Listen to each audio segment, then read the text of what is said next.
unha mesa redonda que se chama A Lingua Galega como posicionamento e valor de mercado. E un pouco, así brevemente, para facer unhas palabras introdutorias, casi eu creo que cabería decir, antes de pasar a presentar aos membros da mesa, que do que imos falar e do que se está falando nesta xornada é un síntoma de madurez na normalización lingüística evidente. É dicir, calquera país que se estude que teña unha normativa lingüística mínimamente madura, vese no momento en que empeza a facer intervencións non só nas esferas de poder público, sino cando pasa a intervir nas relacións privadas. O normal é que a normalización lingüística, a vontade de facer que unha lingua teña unha presenza normal, se faga primeiro no espazo público, é dicir, na lingua das administracións, en como se lle fala aos cidadáns e como se recibe documentos dos cidadáns, como se tramitan procedementos, que se fale e se actúe no ámbito do ensino, ese outro ámbito tamén de intervención pública e nos servizos públicos en xeral, pero vemos que a normativa lingüística acada un certo grado de madurez cando pensa e valora que ten que dar un paso máis alá, ten que subir un chanzo máis e o chanzo é o de facer intervencións no sector privado. Algo que resulta máis polémico, e eu creo que debeu tamén comentalo o profesor Segade anteriormente, porque calquera intervención no ámbito privado atopa resistencias, non neste ámbito, en calquera outro sector. Pensemos non na etiquetaxe desde aspecto lingüístico, senón na etiquetaxe, por exemplo, por motivos de seguridade dos produtos, e sabemos que iso aos produtores pois tamén ofrecen resistencia, porque poñer negro sobre branco canto se ten glúteo ou non un produto, se ten máis graxa ou menos, se ten máis azúcar ou ten menos, tamén é unha cuestión que pode facer vender máis ou menos o produto. Pero sabemos tamén que os poderes públicos hai un momento onde deciden que para preservar outros valores, para preservar a saúde pública, para preservar a seguridade das persoas, para preservar moitas outras cousas, é necesario que esas etiquetaxes conteñan unha serie de especificacións. E a lingua viría a ser unha cousa máis que, se aparece nos produtos, ten que ver ca protección dun valor que se considera que é importante. Neste caso, a protección dun patrimonio colectivo que esa lingua é unha presenza pública. Eses países que tuveron, digamos, que son máis avanzados na protección de linguas minoritarias e leválas a unha presenza máis normalizada no espazo público, por exemplo, o caso do Quebec, por exemplo, o caso de Cataluña, que deron ese paso, Galiza non o deu de forma, digamos, completa, fixérono de formas diversas. En Quebec, por exemplo, sabemos que hai normativa para garantizar o que agora se denomina en moitos estudos a paisaxe lingüística. Isto é que nas rúas, no tráfico normal, se poida ver a presenza da lingua e iso faise, por exemplo, con normativa sobre incluso o tamaño dos caracteres que se utiliza. A presenza preferente do francés faise con tipografías de letras máis amplas que o inglés, que sempre debe estar nunha posición secundaria e con unha tipografía menos visible, vale? E iso é para garantizar que de forma normalizada, cando se vai polas rúas, cando se adquire un produto, o primeiro que salta á vista sexa a lingua que se quere promocionar e a que se quere protexer de forma preferente. No caso de Cataluña, deu ese paso ca Lei de Política Lingüística no ano 98, que é unha lei que efectivamente fai ese paso que nos non demos. Eles tiñan unha lei de normalización lingüística moi semellante á galega dos primeiros anos 80, das primeiras leis autonómicas, igual que en Galiza, e pasado un certo tempo de maduración da súa política lingüística nos ámbitos públicos, deciden que é necesario dar o paso de intervir nas relacións privadas e etiquetaxe está aí, está en sintonía con iso. Ben, pois hoxe imos falar nesta mesa un pouco de distintas perspectivas, imos empezar desde o ámbito académico para desembocar na perspectiva máis social de persoas que son axentes desde distintas organismos, institucións, empresas, de dinamización da presenza da lingua na etiquetaxe e nos produtos e no mercado, falando desta cuestión, desta sinal que deberíamos ter de madurez na presenza da lingua. Para iso temos connosco a 5 especialistas. En primeiro lugar, e non vou teñen digamos, na documentación os currículums extensos e ampliados de todos eles, vou sinalar simplemente un par de notas dos datos esenciais que eu creo que son relevantes. Alberto Pena, que é profesor titular de Historia da Propaganda e da Publicidade da Universidade de Vigo, unha persona que se ten ocupado moito de temas precisamente de propaganda e que nos pode vir ben para ver esa perspectiva. En segundo lugar está Anxo Tato, que é catedrático de Dereito Mercantil da Universidade de Vigo. Anxo é tamén, non sei exactamente como é o cargo, director xeral, secretario xeral de un organismo que se ocupa do control da publicidade, de autocontrol. E, ademais, teño que sinalar que, somos coautores dun libro que xa sacamos hai bastantes anos, no ano 95, na editorial Xerais, o Estatuto Xurídico da Lingua Galega, onde precisamente o que buscamos as 4 persoas que o fixemos naquel momento, Javier Ferreira, eu, Anxo Tato e Luís Villares, foi dar unha perspectiva completa do que era a normativa de protección do uso do galego naquel momento no ámbito público e no ámbito privado, e Anxo precisamente se encargou dunha das 2 partes do ámbito privado, das partes máis mercantil e Luís Villares da civil, e a verdade é que, se me apuran, eu creo que moito non cambiou desde que publicamos aquel libro na actualización das normas que estaban vixentes naquel momento e o mapa que temos hoxe en día. En terceiro lugar, temos a José María Fonseca Moretón, que eu creo que por lo que é máis coñecido é polo viño Terras Gauda e por ser o presidente do Consello de Administración de Terras Gauda, tamén é membro da Zona Franca de Vigo, participa en toda unha serie de entidades, entre elas na Irmandade dos Viños Galegos para promover a etiquetaxe en galego dos viños. En cuarto lugar, está Edita de Lorenzo, que sería como un punto de unión entre a parte académica e a parte social, porque, por unha parte, unha académica no sentido de que é profesora de telecomunicacións en Vigo, pero ao mesmo tempo foi directora xeral de Punto Gal, hasta aí ben pouco, e sigue na directiva de Punto Gal, e eu creo que é máis por esa perspectiva pola que está aquí, aínda que as 2 cousas eu creo que son importantes para a dimensión que imos estudar. E, finalmente, temos a Iván Fernández. Iván é responsable de comunicación e marketing de Galicia Calidade, que, como saben, é o organismo dependente do goberno autonómico que se encarga de promover os produtos galegos e de promovelos preferentemente co uso tamén do galego.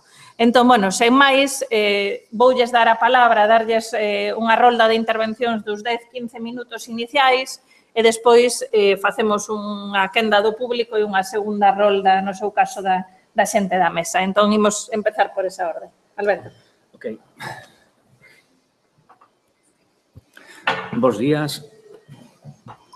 Ben, grazas pola presentación. Grazas tamén ao profesor Xosé López e a súa equipa do Consello da Cultura Galega polo convite. E, sen máis, paso a falar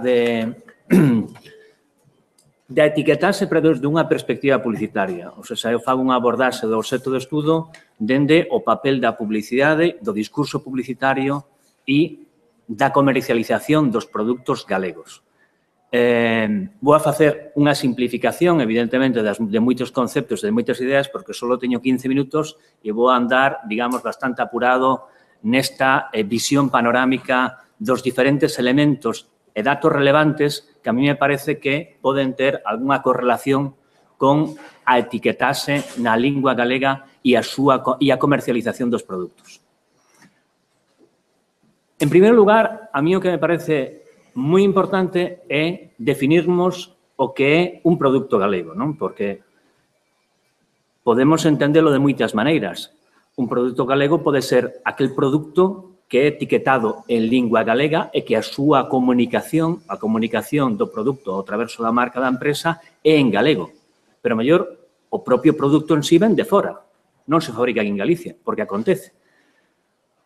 O produto que se fabrica aquí en Galicia pero que se publicita se promociona en castelán é un produto galego, podemos considerarlo galego ou non.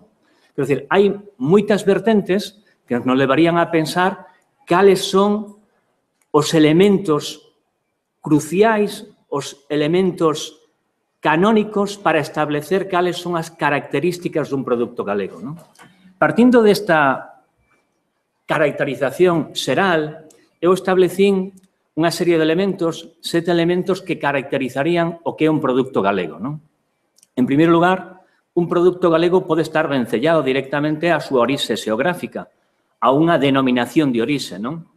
E, neste caso particular, pois hai moitos produtos, especialmente aqueles do sector agroalimentario, que reivindican a súa vinculación, a súa orixe xeográfica para tentar, de alguma maneira, establecer esa relación coa comunidade e chegar ao consumidor ou usuario por medio de unha conexión, neste caso, de carácter emocional ligado á terra.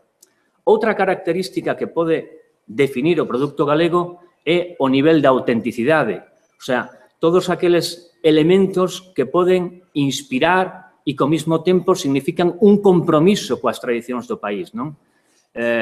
Unha campaña paradigmática nos últimos tempos neste eido en particular ou neste aspecto concreto é o que fixo a compañía Larsa, onde manifestaba no seu eslogan o seu orgullo por pertencer á terra galega, non a nosa terra. Non? Tamén utilizou esta estrategia relacionada co orgullo e co compromiso co país, marcas como Mondariz e outras que intentaron, de alguma maneira, establecer ese vencello con elementos tradicional do país para reivindicar o seu propio compromiso e, ao mesmo tempo, aumentar a autenticidade do produto ao traverso desa tradición e dese compromiso. Outro elemento que pode caracterizar un produto galego é o imaginario que proxecta a marca do produto ou servizo. Non? O imaginario no que entran aspectos relacionados coa conciencia da cultura, aspectos relacionados con a simboloxía cultural ou a idiosincrasia do país e outros non que crean unha estructura social que se reflexa no propio produto ou na comunicación da propia marca. Outra característica, outro elemento clave para definir o que é un produto galego serían os valores engadidos de carácter cultural ou identitario, non? Que poden ser emocionais ou racionais. Na campaña paradigmática de Gadis, da que falou o profesor Gómez Segada anteriormente, non? E que eu citarei varias veces ao longo desta intervención, pois, bueno, se ve claramente esa reivindicación identitaria, non? Neste caso, esta que é unha das imaxes desa campaña, o gaiteiro, que, obviamente, nos remite a eses valores étnicos, un gaiteiro, ademais, que é fornido, que remite á fortaleza da cultura galega e un gaiteiro galego que está enriba dun taxi na Quinta Avenida de Nova York que remite a ese afán de conquista, a esa capacidade que ten o galego para integrarse en outras culturas e conquistar o mundo. Non? Do mesmo xeito que tamén Martín Codas, por exemplo, nesta outra campaña que tivo bastante eco e que tivo bastante repercusión e que creo que lle deu bastante prestixio a adega, utilizan pois a súa conexión cos menguires como símbolo da cultura prehistórica, non? E o viño simboliza, en relación con eses menguires, unha nova manifestación de carácter cultural, de carácter da fortaleza da propia cultura galega a traverso do viño, non? Outro elemento fundamental é, evidentemente, e é do que se fala aquí, do que se vai a falar aquí, do que se falou esencialmente, a lingua como elemento diferenciador da marca ou produto ou servizo, non? A lingua utilizada en formato de eslogan, a lingua utilizada a traverso dos elementos informativos que leva o produto, na etiqueta, a lingua utilizada ao traverso da comunicación comercial da propia empresa ou da marca en calquer contexto. Outro elemento para categorizar a un produto como produto galego sería que haxa unha representación creativa e publicitaria que adopta a marca ou produto diante dos consumidores usuarios, porque, evidentemente, diante dos consumidores, as marcas e os produtos que estas elaboran poden, digamos, representar ese produto de moitas maneiras diferentes, con alegorías, con símbolos, con iconografías, que poden remitir a elementos ou marcas culturais galegas. Ese é, digamos, outro elemento clave. É importante termos en conta, para establecermos unha conexión ca perspectiva histórica, que o primeiro anuncio registrado por a Real Academia Galega é de 1876, concretamente este anuncio das máquinas Singer, publicado no xornal O Tío Marcos a Portela, o 5 de novembro dese ano. E este anuncio, como vemos en galego, o que está promocionando é un produto alleo a Galicia. É un produto alleo a Galicia. Sin embargo, podemos entender que o anuncio en sí mesmo é un anuncio galego, pero o produto non é galego. O sea, que xa na súa orixe, digamos, temos esa dicotomía a hora de establecer os rasgos entre produtos que son galegos e produtos que son alleos a Galicia, pero que se poden comunicar tamén en galego ou que se comunican en castelán sendo produtos fabricados en Galicia, non? De feito, o anuncio, se o len aquí abaixo, di, coidado coas falsificacións e imitacións alemás, porque o produto é de orixe inglesa e o anunciante advirte que hai no mercado falsificacións de carácter alemán. Houbo, evidentemente, neses primeiros anos da historia publicitaria galega, nos medios impresos, lógicamente, recursos lingüísticos en galego que facían anuncios en verso ou que promocionaban con diferentes estrategias retóricas os produtos que comercializaban reloxeiros, sastres, etc. Case que sempre este tipo de anuncios, desde unha perspectiva histórica, eran feitos por pequenos comerciantes e comerciantes que estaban nas grandes vilas de Galicia e que utilizaban os xornais para tratar de facer chegar as súas mensaxes de carácter publicitario. Isto non cambiou moito hoxe, porque hoxe vemos que os pequenos comerciantes nas grandes vilas de Galicia tamén utilizan os xornais ou as televisores locais ou as emisoras municipais para faceren os anuncios en galego. É certo que tamén utilizan algúns pequenos comerciantes a Radio Galega, de forma minoritaria, pero a maioría dos que utilizan os medios, digamos, de carácter nacional que opera aquí en Galicia ou a propia radio ou televisión de Galicia son anunciantes que teñen, digamos, unha comercialización extendida ao conxunto do país, da comunidade. A maioría dos anunciantes, en calquera caso, que utilizan el galego, teñen esta característica. Son anunciantes ou comerciantes que comercializan de maneira local os seus produtos. É evidente que un produto non só se promociona ao traverso dos anuncios, é preciso ter en conta, como xa apuntou o profesor Gómez Seade, que debe haber unha coherencia na comunicación da marca ou do produto ou servizo, unha coherencia nesa comunicación, non só publicitaria, que a representación publicitaria e informativa nos medios de comunicación é a máis relevante, a máis visible, a que ten máis impacto, pero a comunicación comercial institucional, é dicir, como a empresa se comunica co público ao traverso de conferencias, ao traverso de presentación de produtos, ao traverso de diferentes accións de relacións públicas, tamén é moi relevante para establecer, digamos, unha política no eido da lingua e cal é, digamos, a representación lingüística que a marca quere de forma coherente establecer co público, non?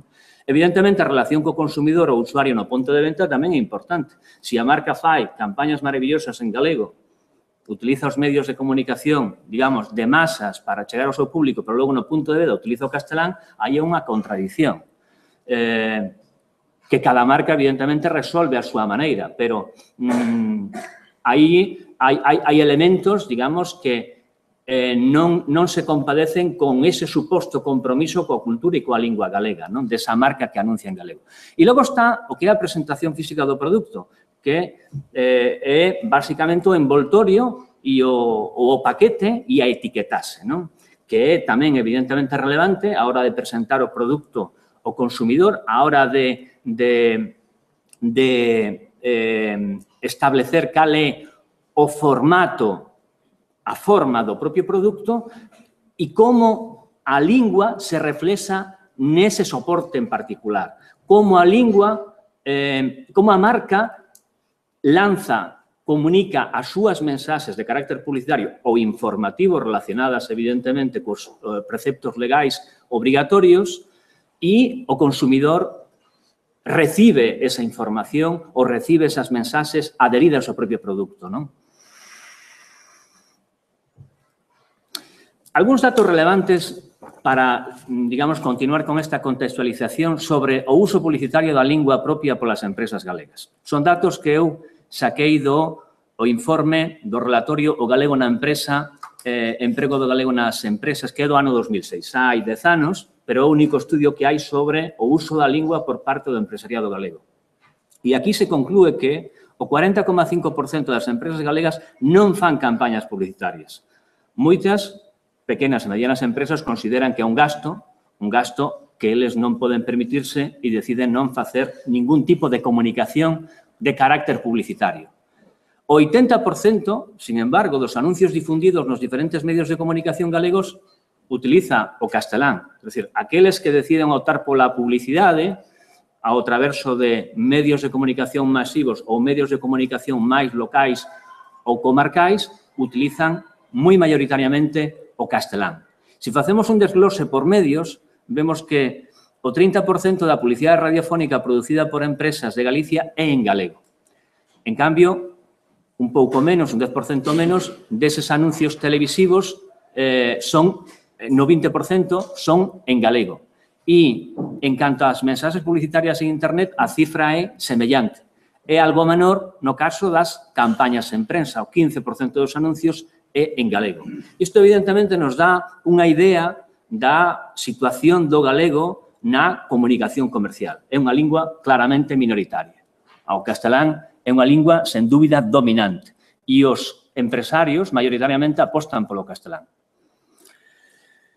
Isto se pode complementar con outros datos, neste caso, datos dun relatorio sobre o uso da lingua na publicidade da Televisión de Galicia, que se basean nun estudio entre o ano 2009 e 2005, onde se di que o aumento dos anunciantes co domicilio social en Galicia pasou do 71,5% ao 86,6% neste período.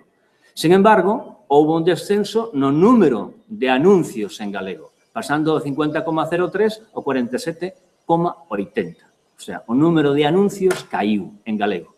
Isto hai que poñelo en correlación, ao meu modo de ver, cos resultados en 2014 da oleada de enquisas de estudios complementarios do Instituto Galego de Estadísticas, onde, en relación co uso da lingua dos galegos, se di que o 44% dos galegos din que utilizan sempre o galego, mentras que os que empregan ás veces o galego, ás veces o castelán, representan o 45% da poboación.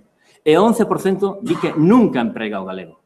Na anterior enquisa, na anterior oleada do Instituto Galego de Estatística, foi o resultado do 57%, 30% e 13% respectivamente. O sea, que hubo unha caída daqueles que utilizan sempre o galego.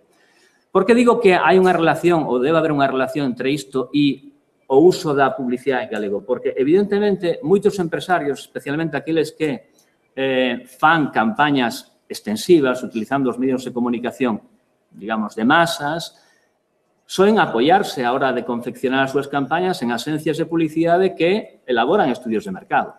Se os estudios de mercado indican que hai unha maioría de poboación que utiliza o castelán sempre, o castelán e o galego, pois eles van a seguir a orientación de esas agencias de comunicación que di que hai un público falante en castelán que pode ser un target, un obxectivo. E iso, evidentemente, pode ter unha incidencia. Non digo que sexa así, é unha deducción, é unha inferencia miña a partir de estes, canto me queda? 5. A partir destes datos. Bueno, algo menos. Bueno, vou seguindo. Ahora, fagámonos a pregunta. A lingua galega é un bo negocio dentro e fora de Galicia, o sea, para comunicar os produtos en Galicia e para comunicalos no exterior. Segundo os estudios publicados até agora, informes do propio Consello da Cultura Galega, elaborados ao longo dos últimos 15 anos, estudios específicos elaborados por publicitarios especializados, por revistas especializadas, e o propio resultado das vendas de algunhas empresas que utilizan o galego di que, sen dúbida, o galego é eficaz para comunicar, desde o punto de vista comercial. Por qué? Primeiro, porque produce unha forte identificación, facilita a receptividade do consumidor galego, no caso de que o target sexa especificamente galego. Segundo, establece unha singularización, unha diferenciación, porque reforza a imaxe de marca nun mercado global, no caso de que o produto sexa exportado. Terceiro, porque hai, segundo algúns especialistas, un componente emocional moi importante. O establecer unha conexión de carácter emocional coa idiosincrasia galega e coas súas marcas culturais. Logo, a confianza que se establece a partir de o valor tradicional do propio produto que está vencellado a un territorio. É dicir, para un consumidor de Cataluña ou para un consumidor de Francia, saber que ese produto efectivamente foi feito en Galicia e é un produto que garante a autenticidade por esa relación directa coa súa orixe, iso lle dá confianza. A calidade tamén porque incrementa a garantía de orixe e a súa percepción como produto de alta calidade. E, finalmente, o produto etiquetado en galego ou comercializado en galego crea conciencia, porque hai detrás unha estructura cultural, unha prestixio ao produto a través da transferencia de valores culturais e identitarios, sexa dun xeito simbólico ou dun xeito explícito. Para ir avanzando e xa rematar, que accións se levaron a cabo nos últimos anos para tratar en os empresarios de utilizar máis a etiquetase en galego en particular? Bueno, no ano 2012, creo que xa referiu o profesor Gómez Segade, creouse a Irmandade Galega de Agroalimentarios e Adegueiros, que foi unha iniciativa promovida polo Foro Peinador. O IRGADE, así chamado, fundouse concretamente o 7 de xullo de 2012. Actualmente o forma 70 empresas e o que promove justamente é tratar de que se haxa unha comercialización con etiquetase en galego.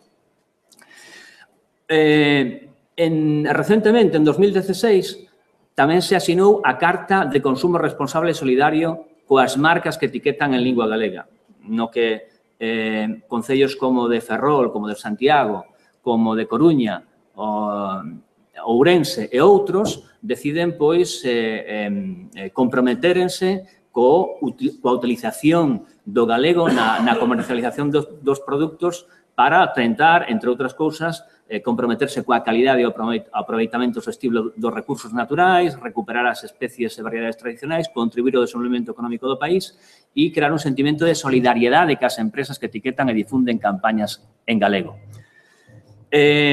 Esta mesma asociación promoveu unha organización de feiras de carácter local que levan como eslogan o galego a lingua do padal, que se organizan en diferentes concellos de Galicia, se organizaron en Ourense, en Mondariz, en Bueu, entre outros, onde os produtos, sobre todo de carácter artesanal, ligados ao sector agroalimentario, pois son vendidos e son promocionados diante da xente con un contacto directo para que coñezan ese produto de forma persoal.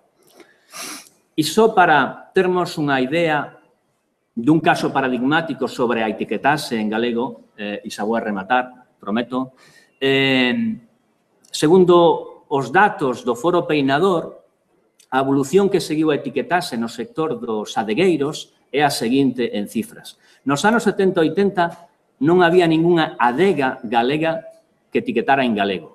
No ano 2003 pasaron a ser 12, o 3,4%.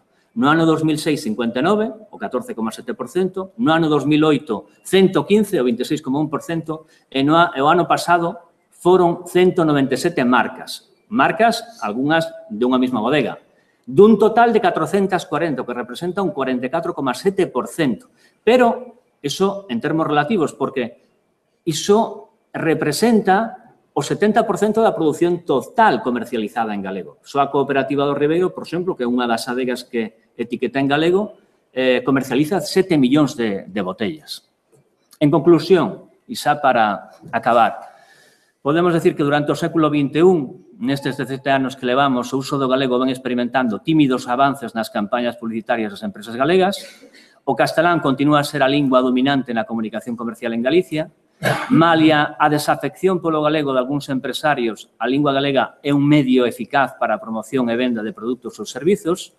O galego é un instrumento de singularización, especialmente no sector dos produtos tradicionais, porque transmite autenticidade, prestixio e confianza. E, como conclusión final, cada vez máis empresas galegas son conscientes da importancia estratégica do uso do galego. E o caso paradigmático é o caso dos adegueiros que acabamos de ver, que é un caso de éxito. Esperemos que veñan máis. Gracias.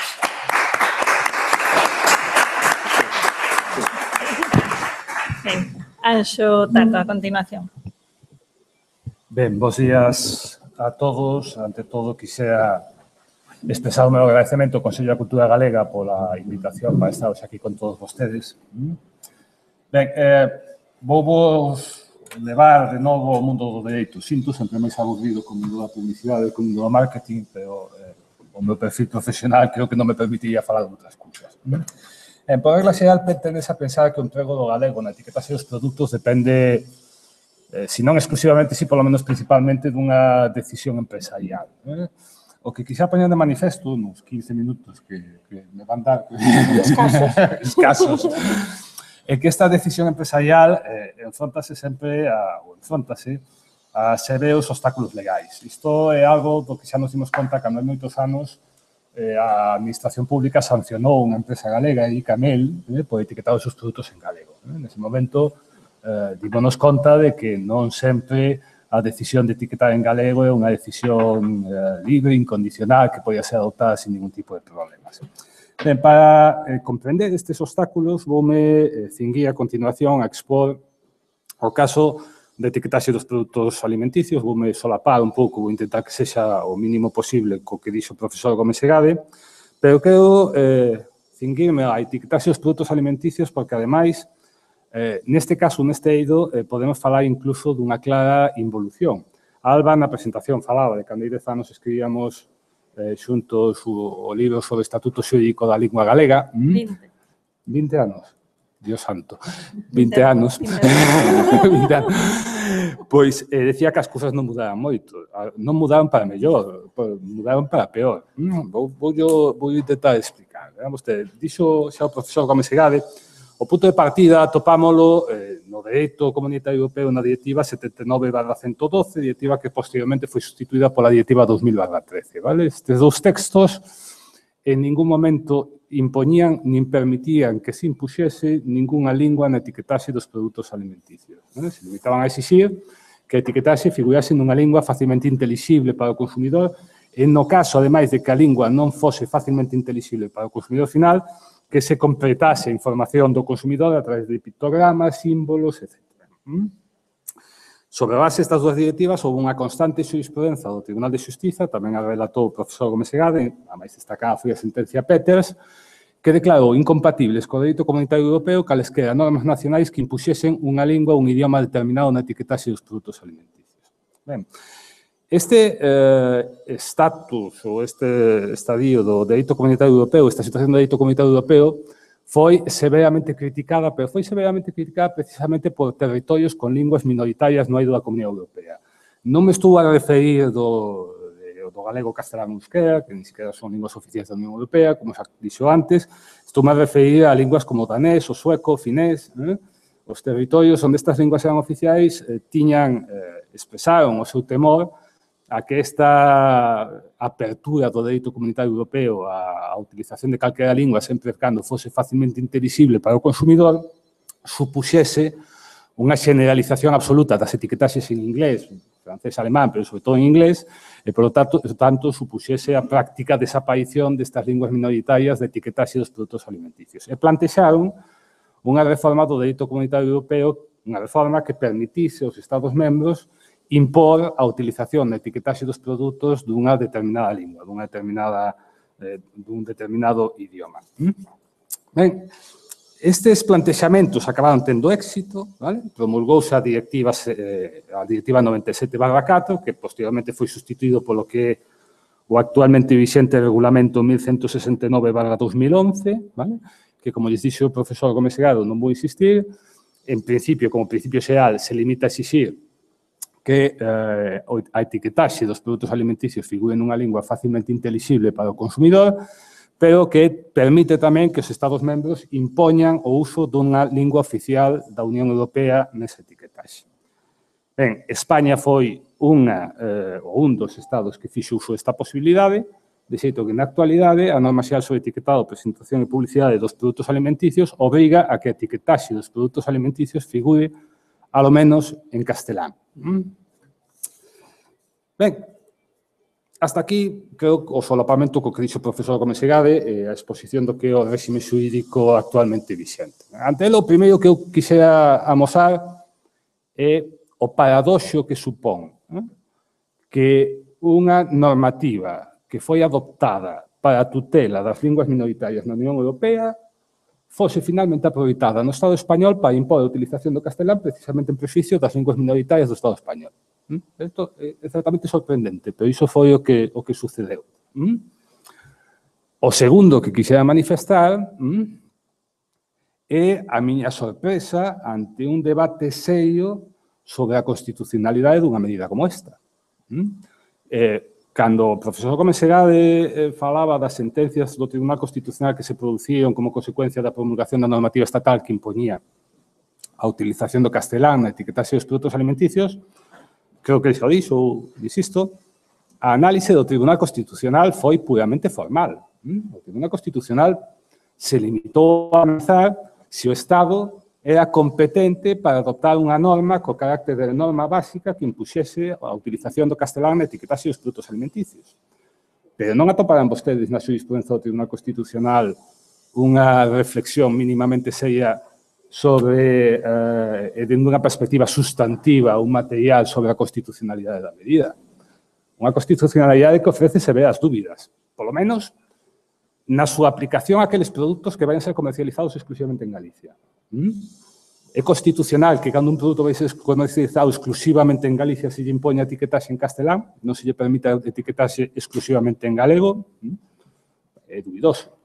Ofrece tamén severas dúbidas a proporcionalidade da medida. Se para algo nos sirve toda a análise da evolución do dereito comunitario é para comprobar que as necesidades de información do consumidor non exixen a imposición dun idioma concreto. Neste caso, non exixen a imposición do castelán.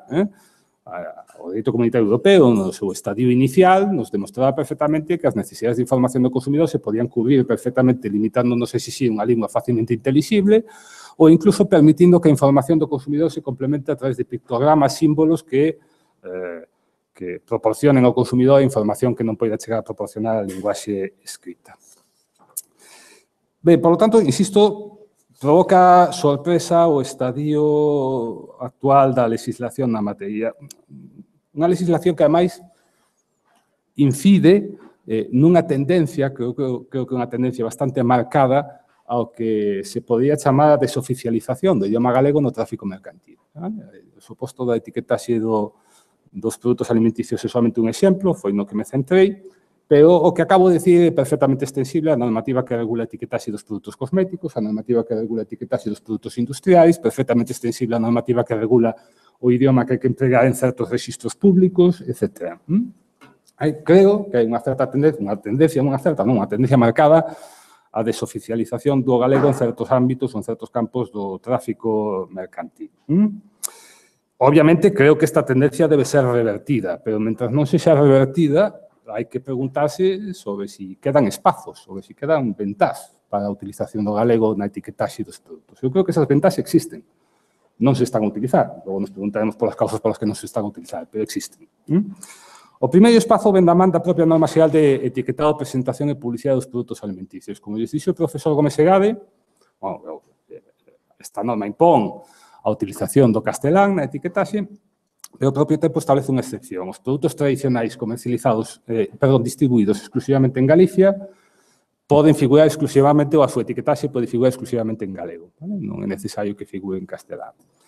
dixo yo tamén o profesor Gómez Segae, non hai na norma xeral de etiquetaxe, presentación e publicidade dos produtos alimenticios, noutros textos legais sí, pero nesta norma non hai unha definición do que debe entenderse por produto tradicional, por lo tanto, podemos ser xenerosos a hora de entender o que sexa un produto tradicional. Tampouco existe ninguna norma que determine cando un produto é distribuído en Galicia. A generalización das redes de comercio electrónico permitiría, sin forzarlo en exceso, entender que productos que se comercializan por vía electrónica dende Galicia son distribuídos exclusivamente en Galicia con independencia despois de onde se xan adquiridos esos produtos. É dicir, unha interpretación xenerosa desta norma podería abrir un amplio campo para a utilización exclusiva do galego na etiquetaxe de certos produtos alimenticios. Segunda venta, o segundo espazo. Vean vostedes, a norma xeral de etiquetado, presentación e publicidade dos produtos alimenticios impón a utilización do castelán e a impón como norma básica. Agora ben, moitas veces esquécese que esa norma xeral foi aprobada por un Real Decreto, que é o Real Decreto 1334/99, Real Decreto que inclúe unha disposición adicional que di que o carácter de norma básica solamente é aplicable ás mencións relativas á lista de ingredientes, ás instruccións de conservación e ao modo de emprego. Por lo tanto, estas serían as únicas mencións de etiquetaxe que deberían figurar obrigatoriamente en castelán. Ninguna das restantes mencións de etiquetaxe debería figurar obrigatoriamente en castelán. Ninguna. Depende moito do tipo de produto que estemos a falar, pero moitos produtos, entre eles o viño, pois, non sei, ou moito me equivoco, lista de ingredientes, instruccións de conservación e modo de emprego, non creo que haxa. Claro, non, porque non creo que haxa. Por lo tanto, hai de novo, un campo aberto certamente relevante para o emprego do galego na etiquetaxe dos produtos alimenticios. E, por último, incluso para estas tres mencións concretas. Para estas tres mencións concretas, a lista de ingredientes, as instruccións para a conservación e o modo de emprego. Vean vostedes, cando se aprobou a norma xeral de etiquetado, presentación e publicidade dos produtos alimenticios, a disposición adicional da que lles acabo de falar, a disposición adicional que prevía que solamente tiña carácter básico a imposición do castelán para esas tres mencións, foi obxecto dun recurso por parte da Federación Española de Industrias de Alimentación e Bebidas, por parte de FIAB. O plantexamento de FIAB era que o emprego do castelán debía ser obrigatorio na totalidade da etiquetaxe, non solamente nesas tres mencións. Este recurso foi finalmente rexeitado polo Tribunal Supremo, foi obxecto do recurso contencioso administrativo, non, foi obxecto do recurso de constitucionalidade, o recurso de constitucionalidade que foi resolto polo Tribunal Constitucional na sentenza de 19 de setembro de 1996.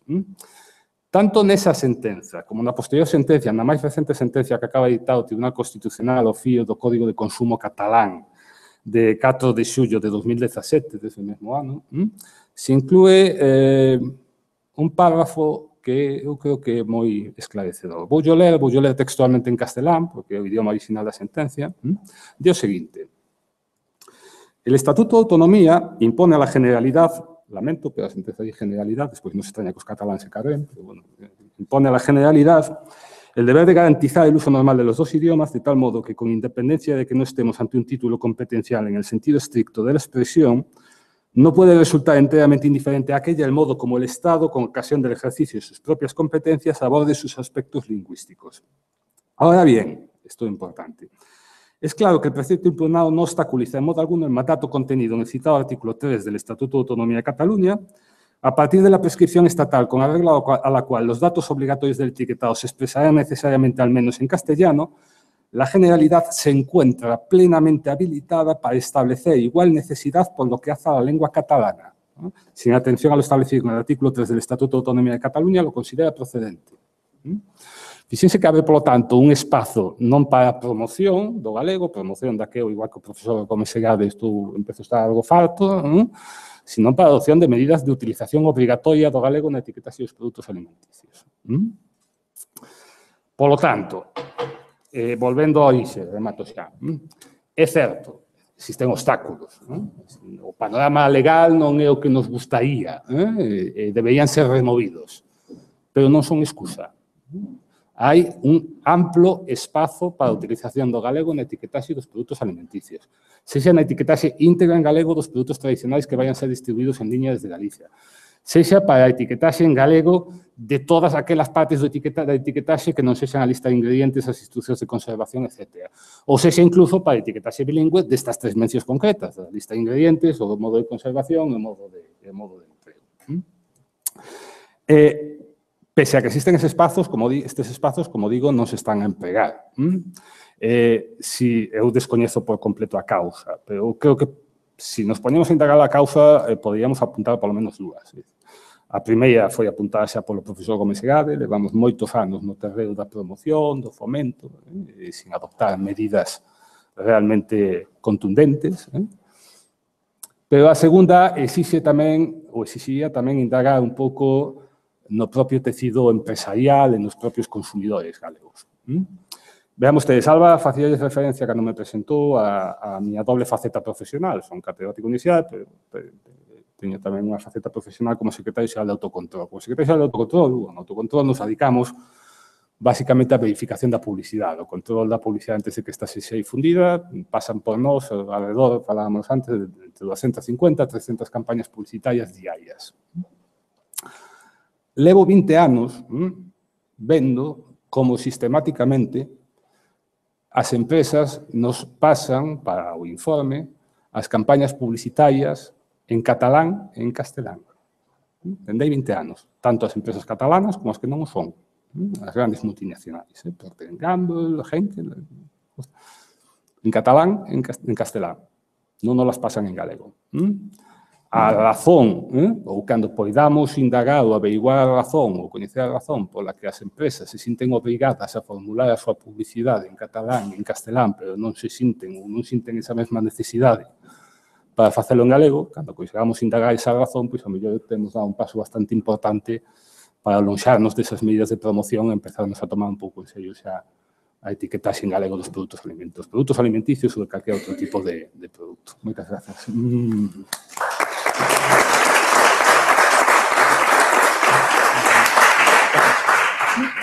Ben, en terceiro lugar, José María Fonseca Moretón ten a palabra para falar estes 10-15 minutos.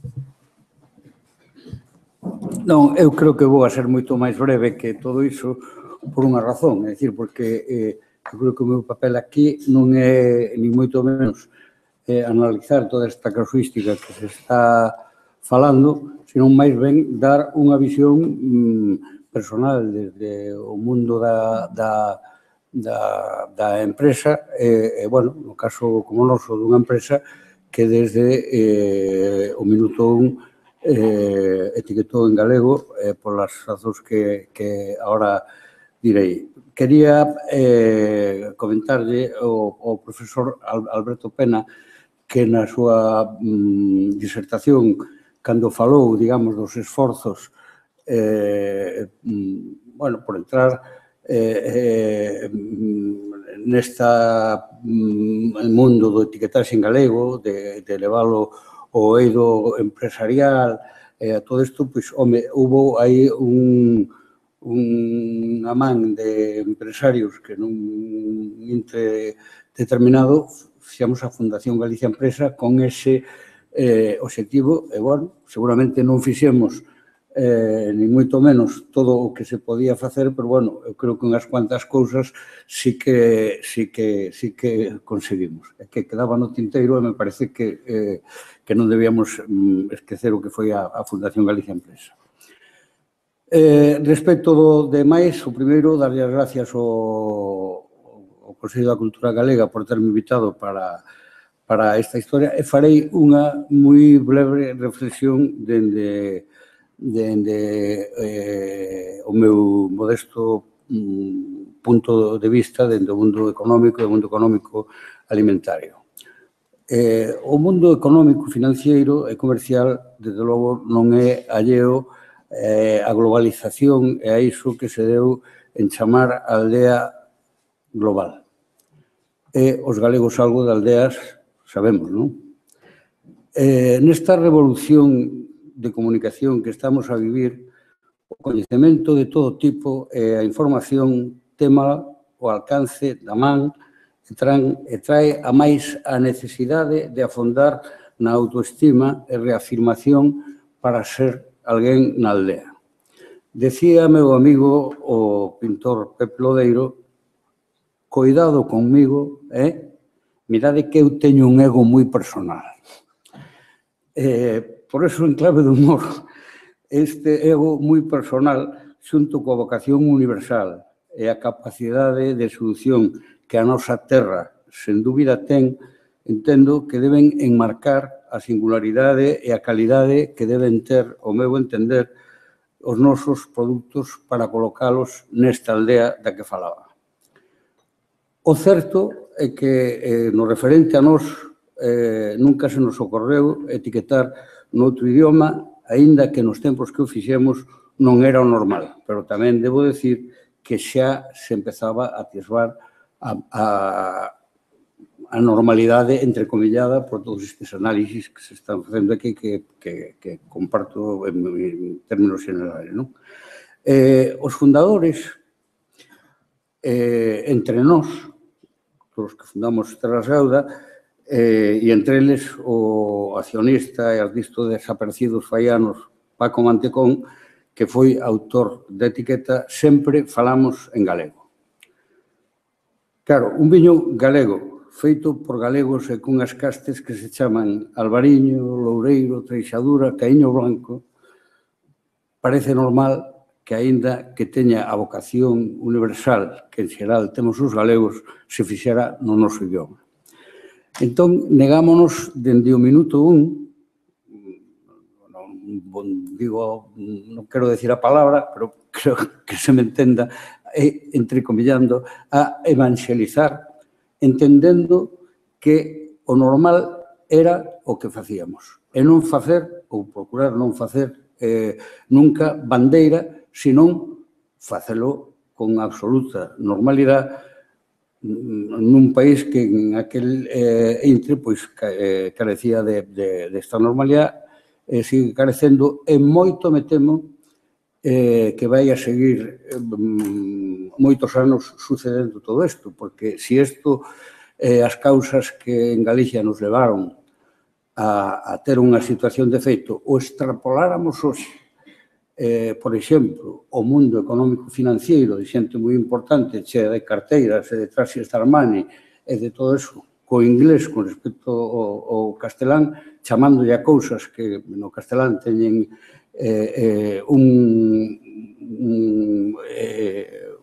un significado clarísimo e concreto e buscando palabras inglesas, porque non sei a quen queren convencer de que vai a ser mellor. E se un analiza o que pasa en todas partes e con todos os idiomas, o profesor antes apuntaba o que lle pasa aos países minoritarios nunha comunidade económica que fundamentalmente fala en inglés. Por lo tanto, eu creo que isto vai a estar, digamos, dentro das relacións normales da convivencia e da actividade económica, pero haberá que buscar fórmulas e, desde logo, nós en Galicia entendo que a mellor fórmula é coa seducción e coa normalidade afondar no noso.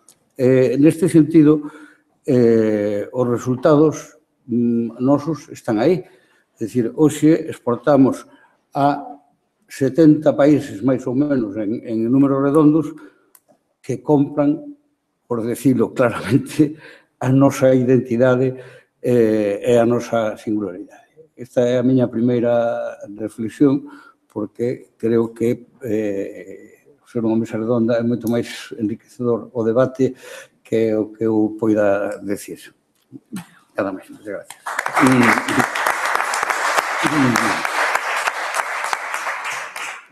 Ben, pois ahora toca aquí a nosa minoría que femenina, digo por iso, aínda que nun ámbito pouco femenino como é o das telecomunicacións, que normalmente é bastante masculinizado, para falarnos do tema da lingua e en concreto supoño que a experiencia de Puntogal sobre todo. Vale, moitas grazas. En primeiro lugar, quería agradecer ao Consello da Cultura Galega que nos teña invitado a formar parte desta mesa redonda desta xornada. Estou vendo que algunha cousa das que vou poñer seguro que non se ve ben porque xa hai algo que non sale como debería sair por aí. Así que con pouco de sorte está o importante e o que non imos... Non funciona. Non se me escoita. Entón, simplemente por comenzar e enlazando co que falábamos xa xusto agora mesmo da aldea, que é a aldea global e da internet e do mundo da internet, imos ver un pouquiño que é a Asociación Puntogal, só unhas palabriñas para facernos a presentación, a autopresentación e a nosa historia de cando comeza a asociación a loitar, a xuntarse para intentar traer este dominio puntogal, este xeito de ter unha referencia do galego, da cultura galega na internet, que é o que é, non é un dominio xeográfico, é un dominio cultural e lingüístico, somos uns pouqurechiños ali na ICANN, dentro do organismo de xestión de todo isto. Comeza o traballo no 2006 e ata 2013 finais non conseguimos que nos dean a aprobación do dominio por un montón de motivos, pero, témolo o 16 de maio de 2014 cunha conferencia que deu o profesor Gómez Segade. Abriuse a web dominio.gal como a primeira que tiñamos nese mundo da internet, a primeira estrela para nós, e a partir de aí hai unhas fases que establecense sempre para calquer dominio que aparece no mundo de pioneiros, é unha fase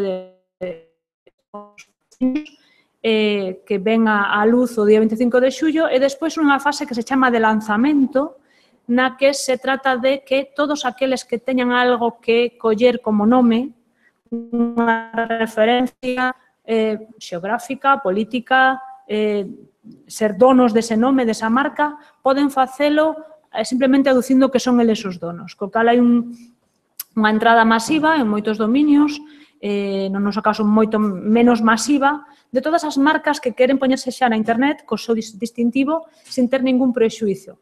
Aquí aproveitase daquela maneira, tampouco moito, digamos, non só por o labor da propia asociación, que sí que intentamos movelo en moitos ámbitos, pero non chega a todo o mundo, porque é certo que, aínda que a publicidade é unha cousa que parece bastante antiga, estuve alucinando aquí cos trociños que nos puxe o profesor Alberto Pena, aínda hai moito descoñecemento. E moito descoñecemento da importancia que ten a publicidade, pero, sobre todo, ser vistos no que é a internet, no que é hoxe a internet, e ser vistos co que significa engadir o teu nome, a tua marca, o teu produto, o teu servizo, o apelido, eu chamo a veces o apelido Puntogal, que é a referencia cultural, pero casi mellor que apelido aquí entre nós, eu creo que o de alcume é xusto o que é. Se engades Puntogal ao teu, todo o mundo sabe que é galego. E como xa moitos falaron hoxe, imos profundizar neso, galego asociase con calidade, con cousas positivas, con cousas referencias que aquí apreciamos, pero fora moito máis. Entonces, eu creo que hai que animarnos a seguir por aí. O 2 de decembro dos 14 xa se abre para todo o mundo, e cando se abre para todo o mundo, salvo unha pequena excepción, o primeiro chega, primeiro colle. E aí hai moitas bazas xa perdidas, porque levamos pouco tempo e poucos dominios, só temos 4.100, e digo solo porque outros teñen máis que a nós, empezando no mesmo tempo, pero son outras sociedades. A partir de aí, o que fai a Asociación Puntogal é xa constituirse en administradora dese rexistro Puntogal. A asociación, están 115 entidades, dende o principio eran 100 e algo, ahora mesmo somos 115, onde está, todo o que pon aí e máis, por nomear algúns dos importantes con nomes e apelidos, pero está toda a sociedade galega. Estes 4.100 dominios que temos agora, como están repartidos un pouco? 950 entre a Xunta de Galicia e a Administración Pública, estou dicindo números redondos aproximados. 150 en concellos, e agora falaremos dos concellos nun apartadiño que teño por aí aparte. 800 poderíamos decir que son de empresas, 250 entre universidades, academias, consellos, museos, parlamento, partidos políticos, asociacións, sindicatos, e 300 asociacións culturais profesionais de todo tipo. Non suman porque algúns están en varios sitios, como poderedes supoñer.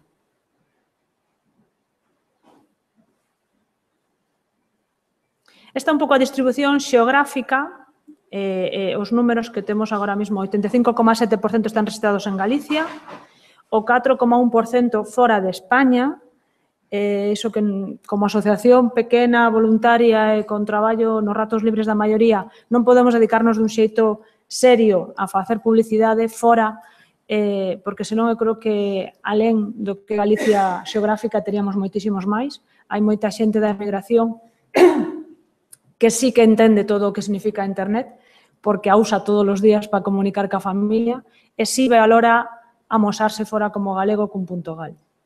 A distribución por provincias, de aí, bueno, sacamos de aí a conta dos que son a Xunta, que é un porcentaxe moi importante e sí que nos farían a conta distinta. O dominio .gal é un dominio de nivel máximo, como calquera outro, admite todo tipo de complexidades de letras, señes e cousas polo estilo, que ninguén vaya por aí despois preguntando como pon Coruna e non Coruña, por exemplo. E, polo tanto, se alguén ten problemas non é do rexistro, é de algún intermediario. Temos 30 empresas registradoras acreditadas ás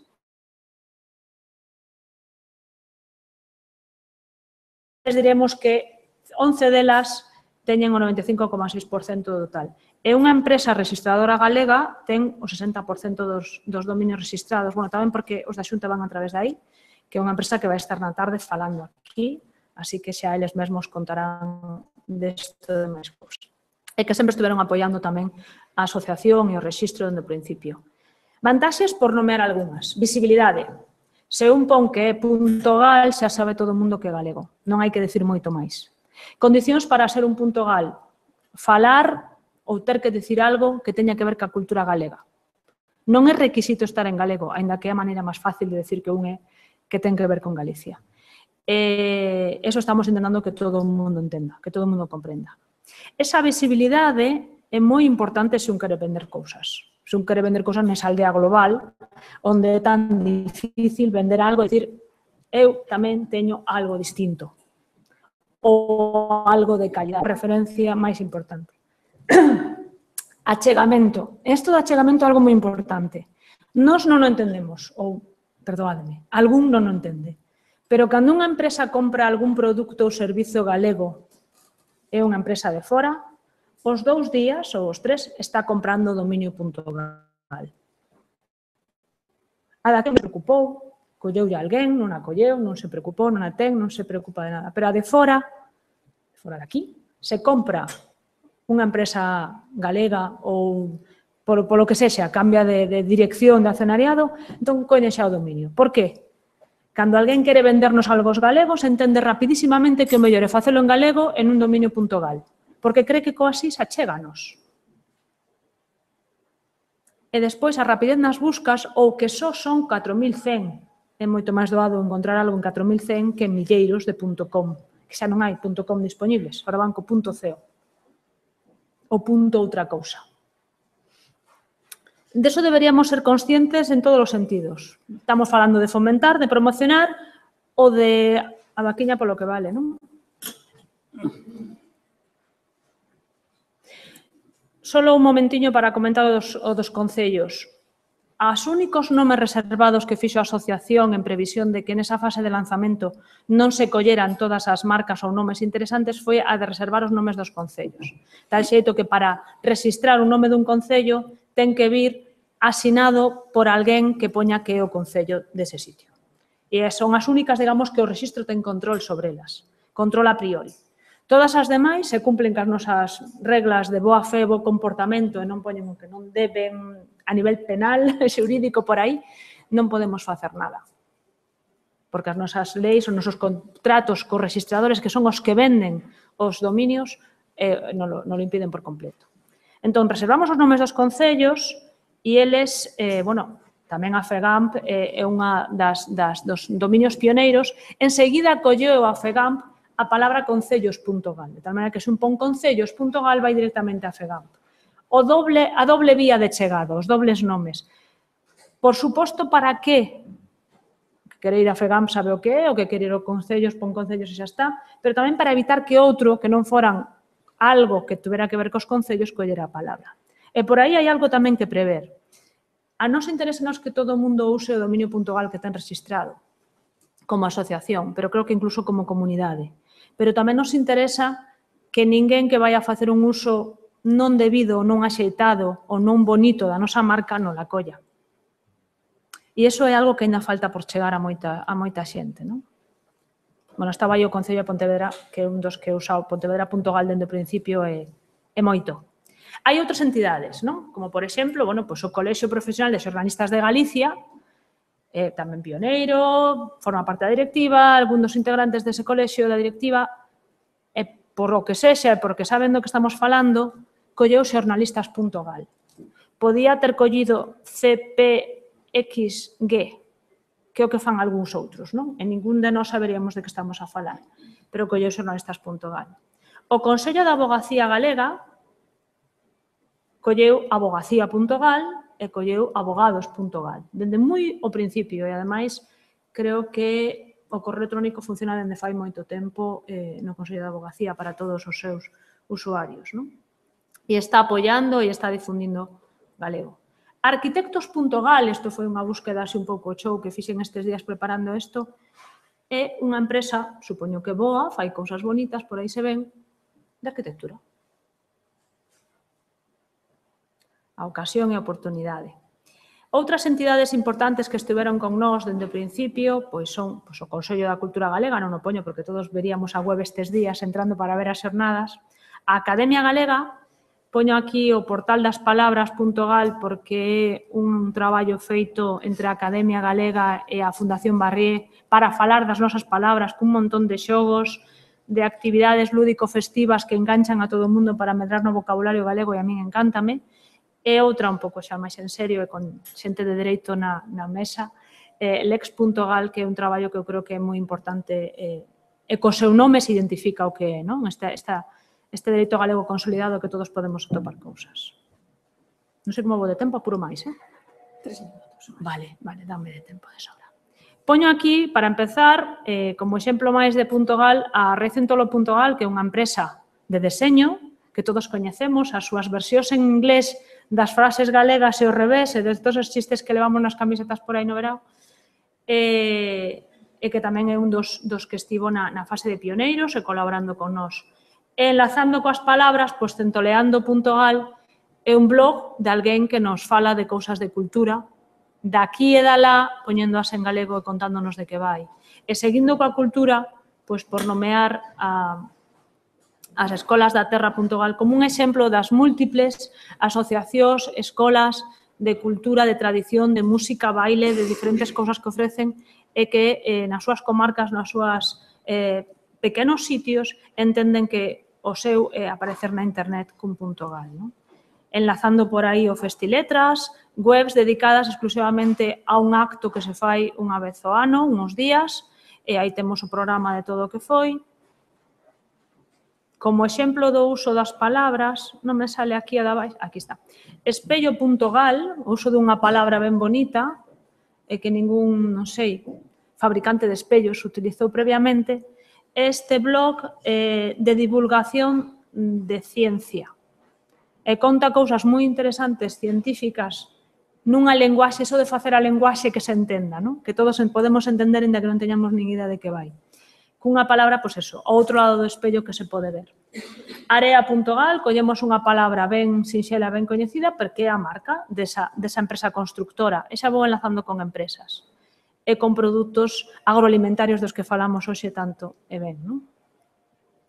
Bueno, son só exemplos. Vaca e Boi de Galicia. Volvemos aquí ao uso a veces redundante de coller de Galicia dentro do .gal. Os concellos tamén é curioso. Nos reservamos o nome do concello para que ninguén o colla e eles autodenomínanse en moitos dos casos concello de. Entón, o dominio é concello de tal. Entón, aí hai 150 que son dobles e algúns que teñen solo de Concello de avisámolos e decímoslle, pero temos aquí o voso reservado, colledeo, non? Nalgúns casos é curioso que non o collen porque tradicional o .com non o tiñan. Non o tiñan porque alguén cunha empresa colleu aquel nome para facer turismo da zona ou o bar da esquina que colle o nome aquel, non? E nós fixemos a reserva e nin sequera hai coñecemento diso, non? Bueno, poño hoxe, que están pola tarde tamén, vinos, que é unha cooperativa. E non colleron queixo. Creo que queixo está libre. Hai que decirllos, se non podo estar pola tarde, que alguén yo diga. Creo que queixo.gal está ainda libre por aí, o cal é curioso. Estrella Galicia ten reservados un montón de dominios, non os usa maiormente, pero sí que os ten collidos. E ten estrella.gal que redirecciona o seu estrella.com, estrelladeGalicia.es, creo que é o que aparece. Bueno, fai moitas cousas en galego e hai que suliñalo por eso, pero agora, simplemente para rematar, noutra parte, Implicadas.gal é unha ONG que se autodenomina Galega Crítica Feminista, isto vai polo punto de ser a única muller da mesa, Down Galicia, que podría ter collido simplemente Down.gal, e xa saberíamos que é de Galicia, e Amar o Mar, que é un programa de apoio á muller dende as confrarías de pesca de pescadores, é verdad, confrarías de pescadores de Galicia fixeron este programa que a Consellería para destacar, apoiar, visibilizar o traballo da muller nesas confrarías e na pesca, non? E traio aí, bueno, o nome moi bonito. En termos de publicidade, xa saliu hoxe varias veces, hai moitas empresas que xa comezan non só a ter a web, sino a publicitar a web como .gal, como punto de acceso para eles. Destaco estes, gasnaturalfenosa.gal, é certo que teñen unha única web en 3 idiomas, dende .cat accedese a versión catalana, dende .gal accedese a versión en galego. Bueno, queren vestirse de galegos, recolleron o nome de Fenosa que xa estaba esquecido e están usando na publicidade. R fai todo en galego e, ademais de estar na fase de pioneiros, é das poquiñas letras solas que temos dadas a cambio de que fagan esa publicidade tan intensa. Gadis.gal fai pouco que funciona Gadis.gal. Pouco me refiro a un ano e pico, o cal é pouco na nosa trayectoria, sendo eles dos primeiros que o colleron e que teñen todas as súas webs. Habería que nomear moitísimo máis. Feiraco tamén fai moito por este tema, Cabreiro A, Mondariz a usan. E despois temos registrados montóns de empresas que teñen os seus nomes registrados, pero non os usan na web. Non sei se que ainda están facendo a web, ainda está en construción, que é esa palabra que poñemos por aí todos, ou se é outra cousa. Xa remato. Nalgún momento fixemos dende a asociación unha chamada ás denominacións de orixe para que palabras tan bonitas e aínda sin coller, sin reservar, sin pillar por ninguén, as usaran eles, os donos desas denominacións de orixe. Falamos con asociacións ou cooperativas que se usan en Galicia, que venden produtos galegos, en galegos, para galegos e para o resto do mundo, que sabe que sendo galego e etiquetando en galego, seguro que é galego. Aí non hai que decir que veñan cuidado cos alemás. Se de algo podemos presumir en Galicia do pan. E se non presumimos nós, só hai que moverse un pouquiño fora e todo o mundo fala do pan galego como aquela cousa soñada que tomou un día que veo aquí. Pan.gal. Seguro que todos na sala podedes pensar nalgún pan de algún sitio que podría ter pan.gal, verdad? Bueno, houbo sorte, non está en malas mãos.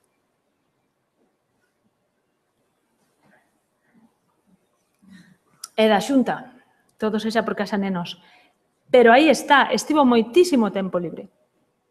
E así pasa con un montón de palabras. Entón, o tema da visibilidade non só é a visibilidade da marca, senón que podes aínda coller a palabra do teu servizo e poñelo directamente na rede. Cunha busca rápida aparece directamente o servizo, aparece o teu nome. Non hai que poñer 25.000 empresas, nin tes que ter que todo o mundo este chamando a esa tecnoloxía máis ou menos neutra para que o teu apareza no primeiro buscador ou lle pagues a Google para estar nos destacados. Entón, bueno, aproveitemos a oportunidade, simplemente.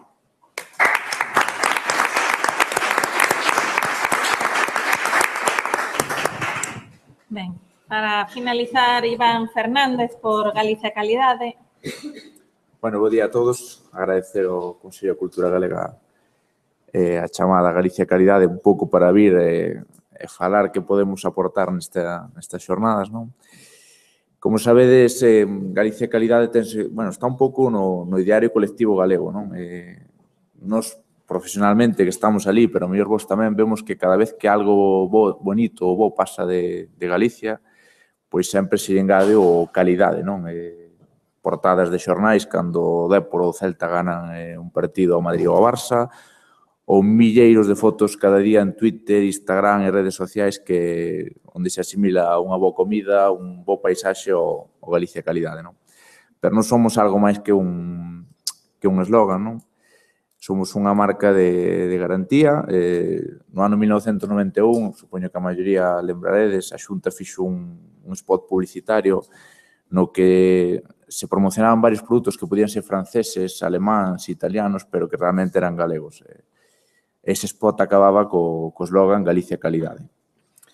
A raíz de aí, empresas importantes galegas como Estrella, Gealsa e Coren solicitaron á Xunta o feito de poder eles introducir estas dúas palabras, Galicia e Calidade, o eslogan, no seu etiquetaxe, no seu pacalle, non?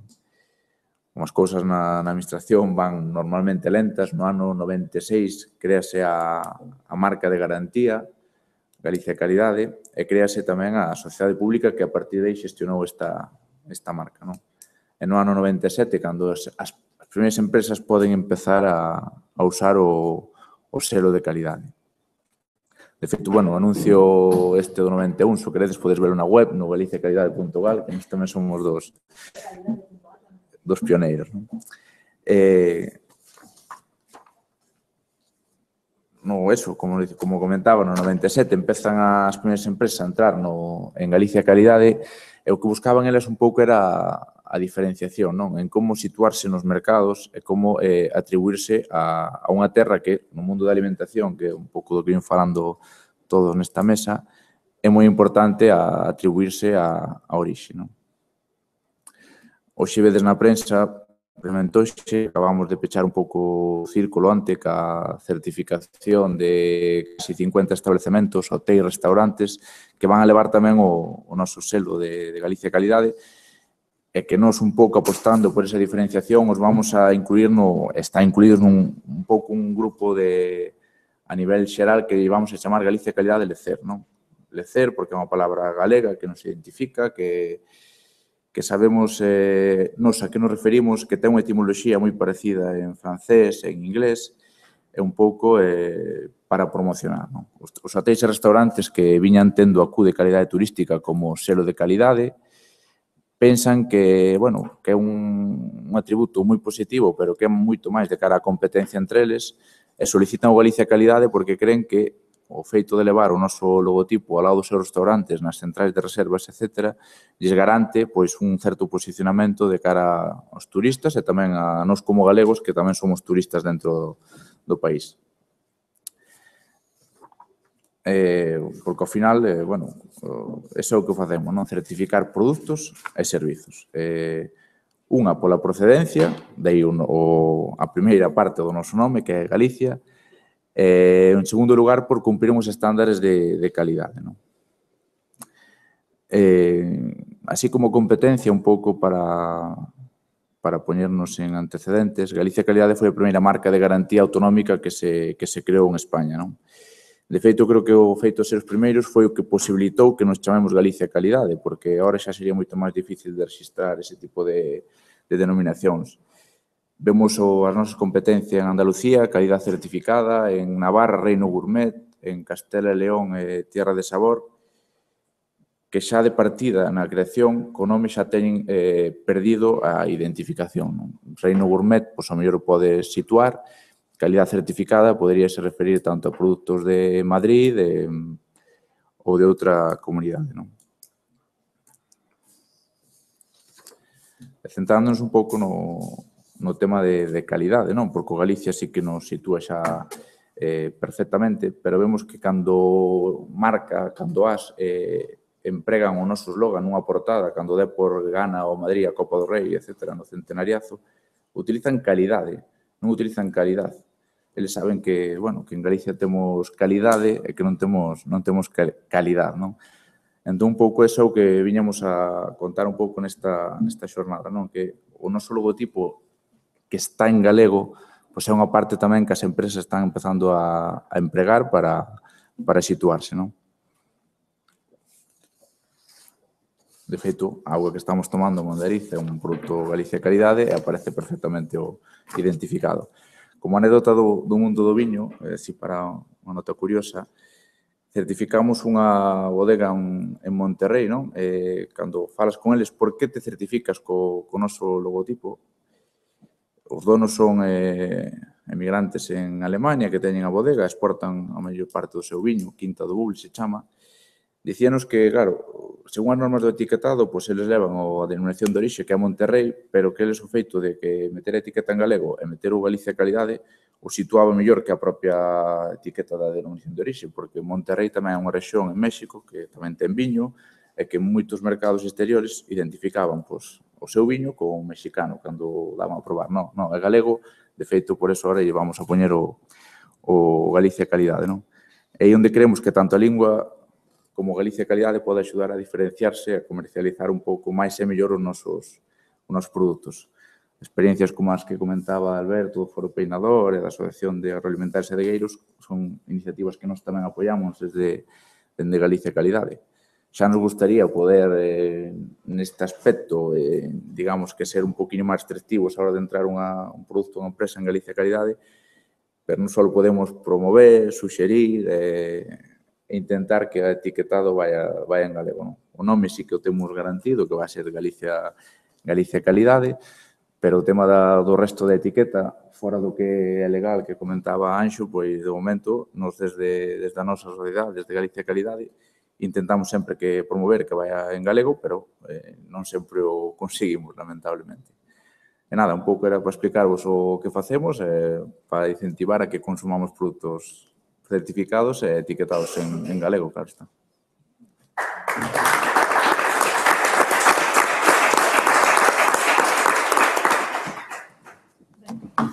Bueno, como viron, xa a mesa puxome fácil o da moderación porque foron bastante moderados e moderada no uso do tempo e entón quédanos tempo para facer preguntas desde o público e volver a intervir as persoas que están na mesa. Entón, non sei que... Eu quería facer unha... Espera un momentiño para que traigan o micrófono. Sí, eu quería facer un pequeno comentario desde o cariño e o respeto, Iván. O Q en galego é outra cousa, a letra é que? Que o Q en galego é outra cousa, a letra chamase que. É que, a ver, unha cousa que meta a pata o presidente e que xa se institucionalice a forma de chamar a letra, vale?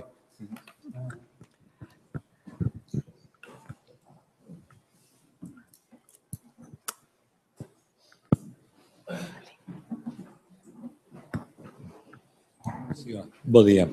Quería facer unha pregunta a José María Fonseca e outra a Iván. A primeira é que vostede comentou que non quería facer, bandeira ou non quería, pois eso, alardear de ser etiquetado, de etiquetar en galego.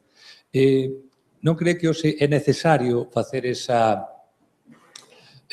comunicación, que se visibilice que se está facendo algo en galego, porque senón non hai exemplos na cidadanía que poidan ver pois eso, que hai empresas que etiquetan en galego e empresas que se comprometen co galego, que ese labor sí é necesario. A Iván, falas que dixeches que comentabades ou non sei que intentabades que as empresas de Galicia Calidade etiquetaran en galego ou utilizaran máis o galego. Se hai, digamos, se podes concretar máis, se hai algún tipo de, non digo de normativa ou exigencia, evidentemente, pero sí de directriz ou de consello ou de recomendación cara a esas empresas que queren ese selo de garantía, pois como, digamos, como se intenta realmente pois eso, que conciencialas, que non é solamente quedarse no logotipo, senón pois dar un pouco un paso máis. Moitas grazas.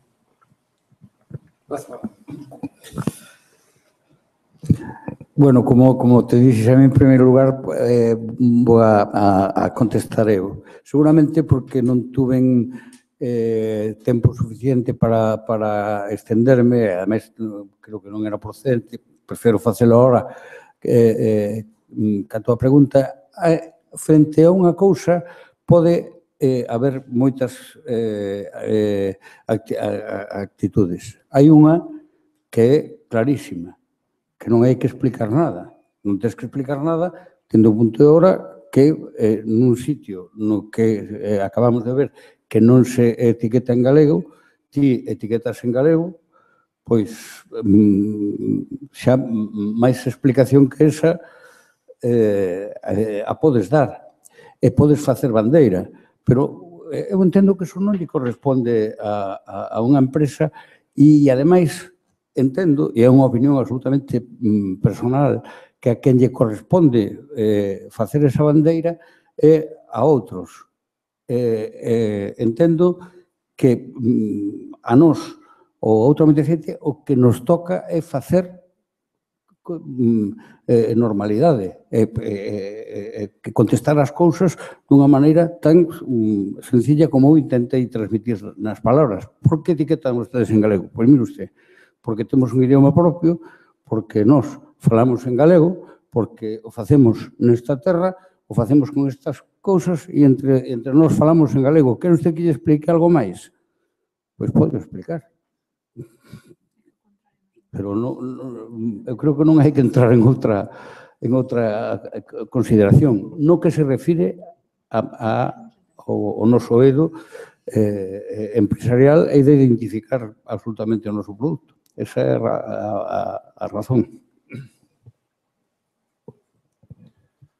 Como comentaba antes, digo que xa nos gustaría poder facelo de forma máis, polo menos persoalmente, xa me gustaría poder facelo dunha forma máis obrigatoria para as empresas. Nos temos na política de calidade da nosa empresa, dentro dos nosos procesos, temos a promoción da lingua galega tanto no uso da etiquetaxe como na propia comunicación da empresa. Falamos de páxinas web, publicidade, etc. Nosas recomendacións son verbais con todas as empresas cando temos o contacto para a certificación. Nos recomendamos que a etiquetaxe vai en galego, que haxa unha versión en galego da web, que se registre no .gal. De feito, mandamos, cando nos entramos como pioneiros, sí que mandamos unha comunicación a todas as empresas indicando que solicitaran os seus dominios co .gal e que os empregaran, porque, como decía Dita, é importante que estén registrados, pero tamén que os empreguen, pero non podemos ir máis alá deso, é dicir, verbal, nos temos que aprobar todos os etiquetados de todos os produtos, e aí sí que lle pedimos ou lle suxerimos que por que non fan etiquetado en galego ou como mínimo en bilingüe, como comentaba Anxo, que é totalmente permitido, e chegamos onde chegamos, pero, bueno, intentamos. Profesor Segade, espero polo micrófono, a ver que...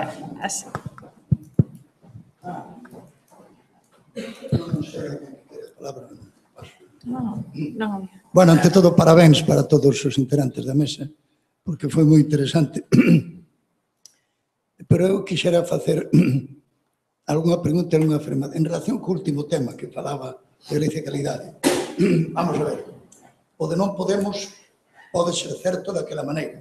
Galicia Calidade é unha marca de garantía. Por tanto, as marcas de garantía teñen todas un regulamento. Bueno, no regulamento púdose poñer que só se daría a marca a quen usara na etiqueta galego solo, galego bilingüe. Se non se fixo, estáse a tempo de facer unha modificación do regulamento, mandala ao rexistro, tanto se é marca de garantía española sola ou se é marca de garantía comunitaria, que non o sei.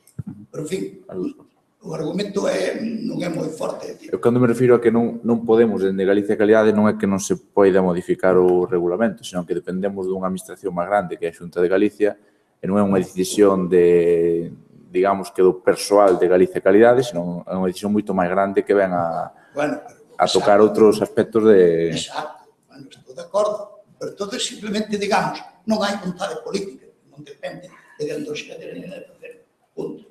Porque posible é, xurídicamente, e ademais, se me permite, sería o razoável, porque poñer Galicia Calidade a un produto etiquetado en castelán, que sea galego, pois, bueno, o Galicia Calidade, que a mí parece unha boa marca de garantía, que está moi ben, que é unha boa idea, que eu apoio, hombre, hai que facela coherente. E, por tanto, o regulamento de uso da marca de garantía tiña que ter entre os requisitos, porque para ser membro disso e para poder usar a marca, como usted sabe, igual o mellor tamén, que cumplen os requisitos que veñen no regulamento para aderirse. En todas as marcas de garantía. E, por tanto, neste debía vir eso, parece razonable. Ora, cando se elabore como o titular deso, o titular da marca de garantía, quen é? A Xunta de Galicia. Claro, entonces, o titular da marca non tiña vontade de poñer eso no regulamento, porque eso non houbera posto obstáculo ningún, nin a Oficina Española de Marcas, nin a Oficina de Marca da Propiedade Industrial da Unión Europea de Alicante. Non houberan posto problema, porque incluso parece razón. Por eso só quería facer esa matización. O marxen da vontade dos xerentes ou dos funcionarios empregados de Galicia Calidade.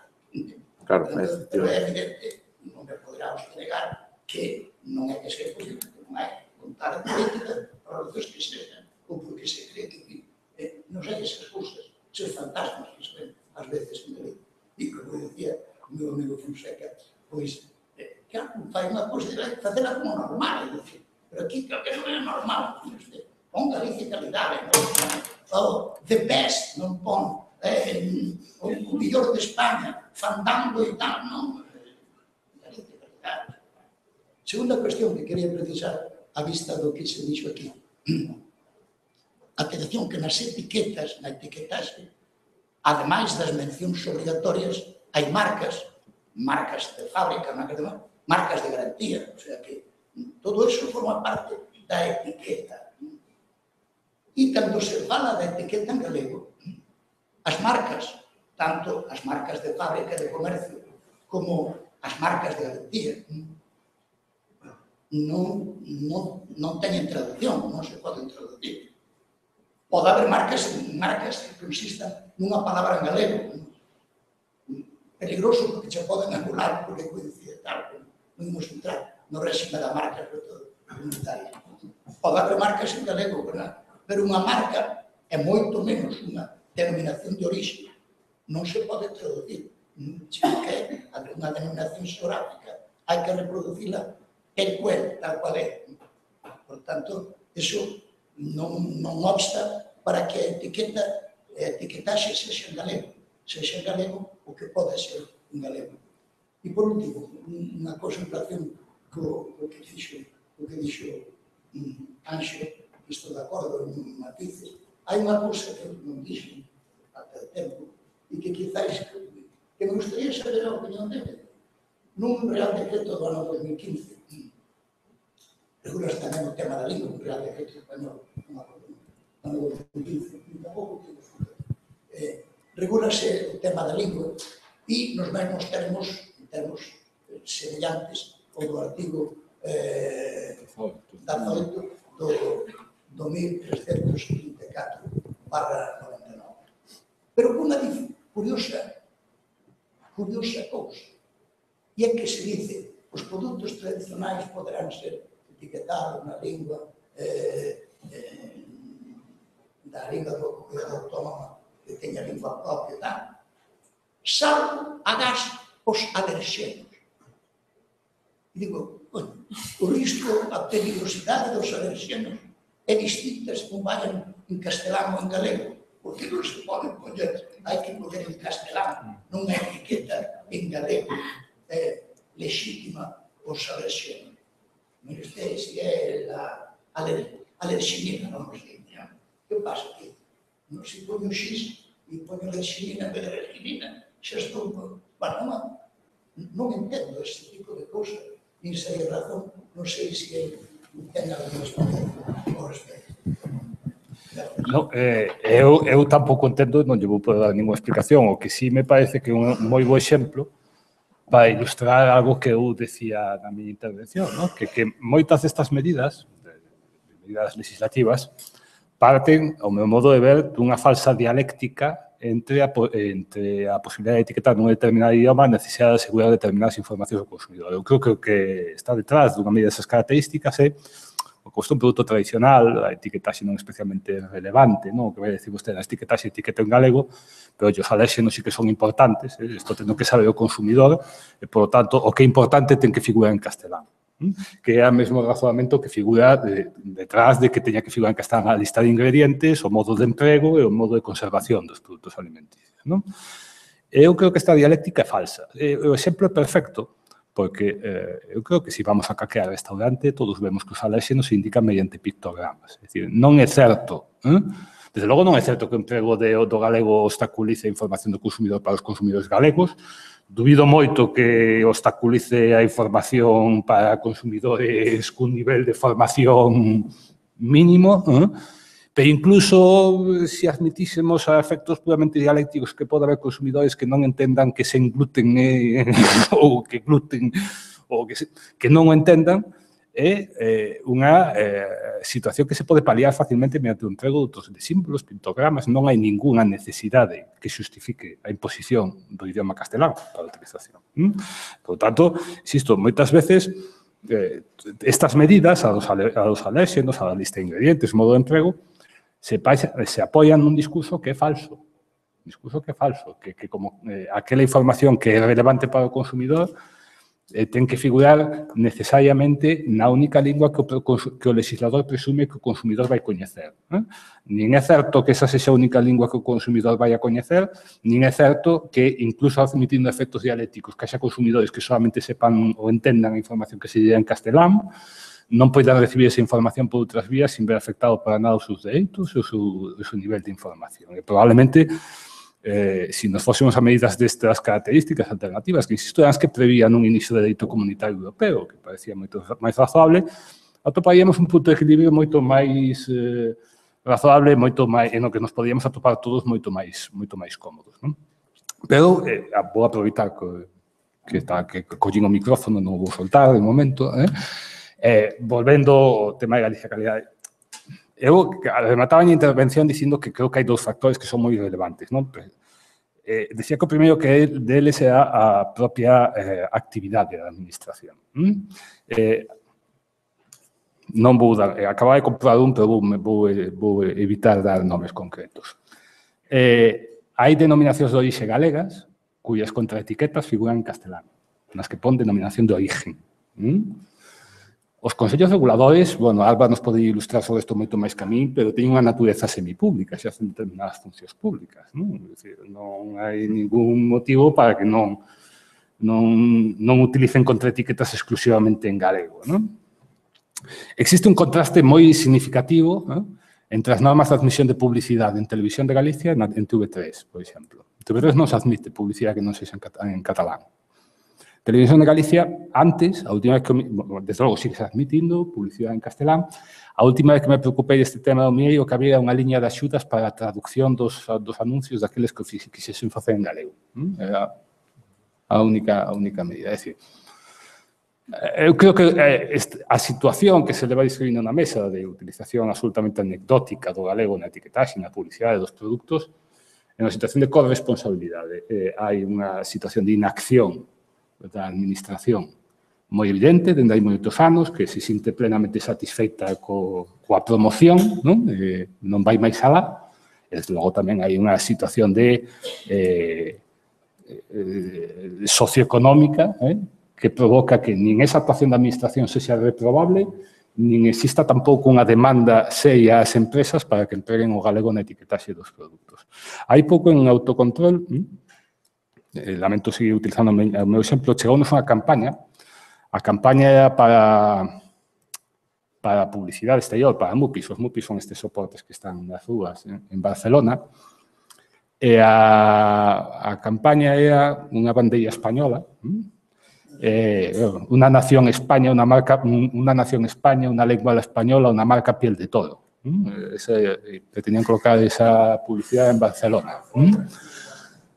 Claro, nós, cando estuvemos examinando esa publicidade, vais a la da análise xurídica, había unha primeira pregunta de, mira, que non vas vender un produto en Cataluña, non? Pero que xa sei que non vou vender un produto en Cataluña, pero que non me interesa vender ningún produto en Cataluña. É dicir, esta campaña de publicidade estou facendo para o resto de España. Vale?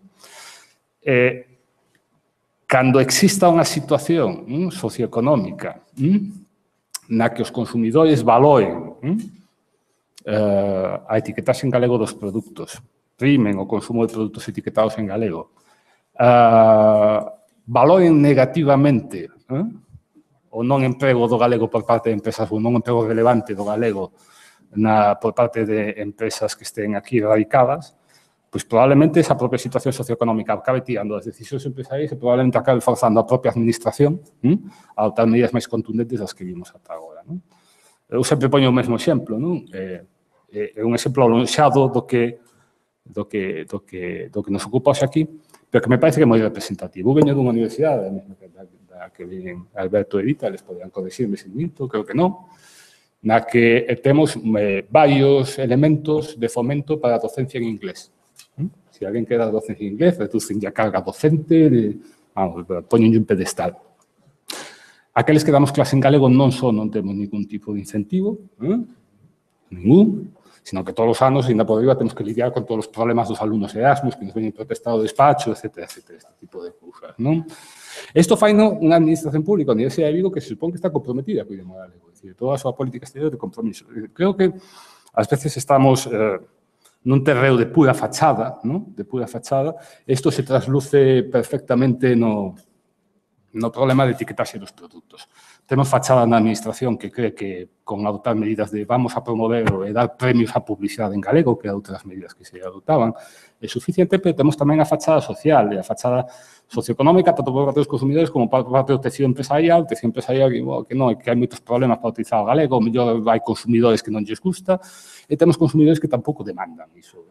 Claro, cando temos unha administración satisfeita co que fai, un tecido empresarial que tampouco sinta a necesidade de dar un paso adiante, os consumidores que non demandan ese paso adiante, pois temos o cóctel perfecto que é o que se traduce na situación que temos actualmente.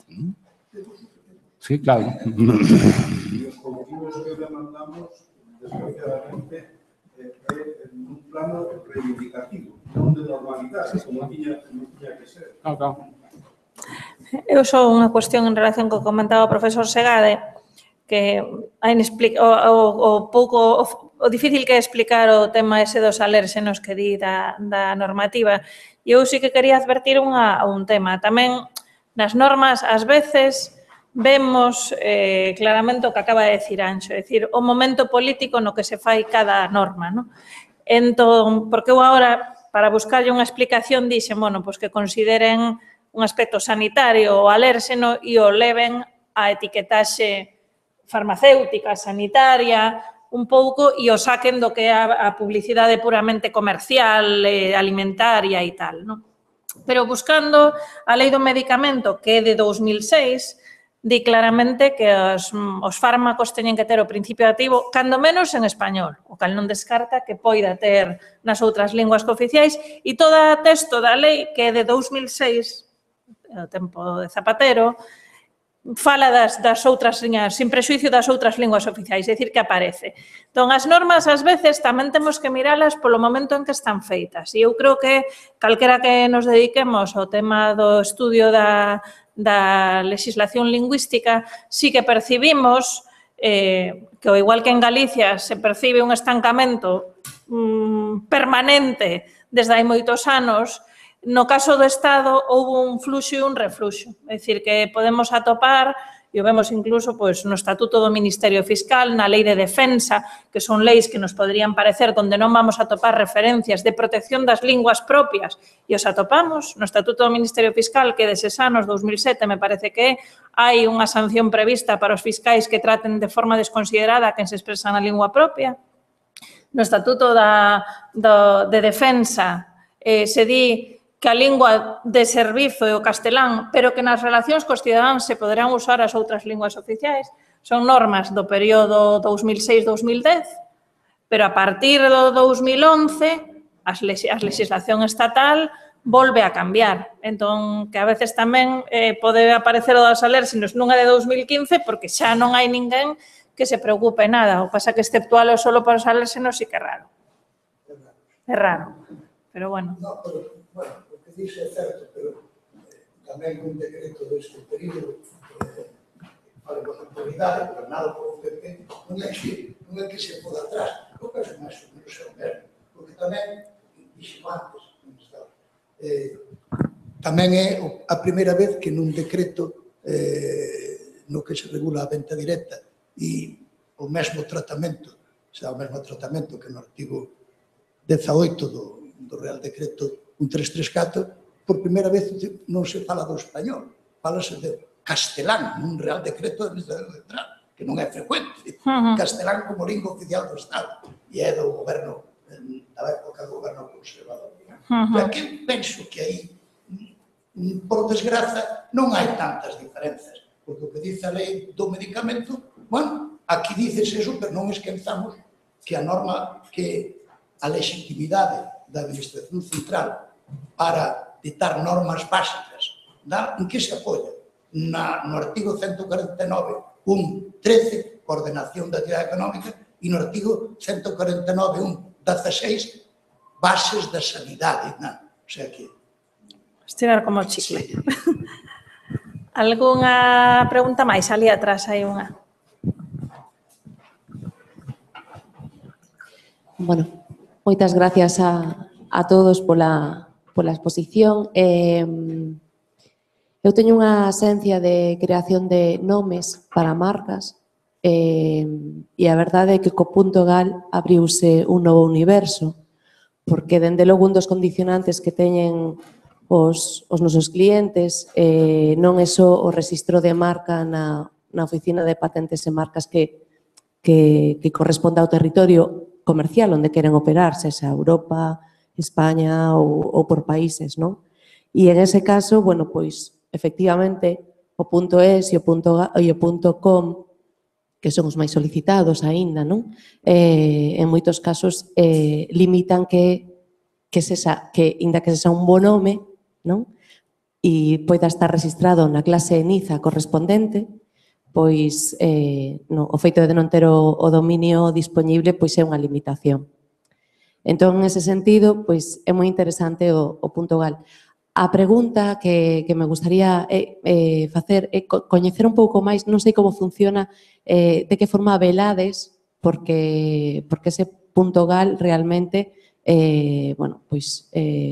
teña unha solvencia coa lingua, teña unha solvencia co proxecto que realmente sexa galego ou non, porque eu entendo que cando un usuario entra, por exemplo, en Dynahosting, tendo en conta que van a estar esta tarde un pouco, e quere comprar o .es, o .com ou o .gal, non lle preguntan nada, a priori.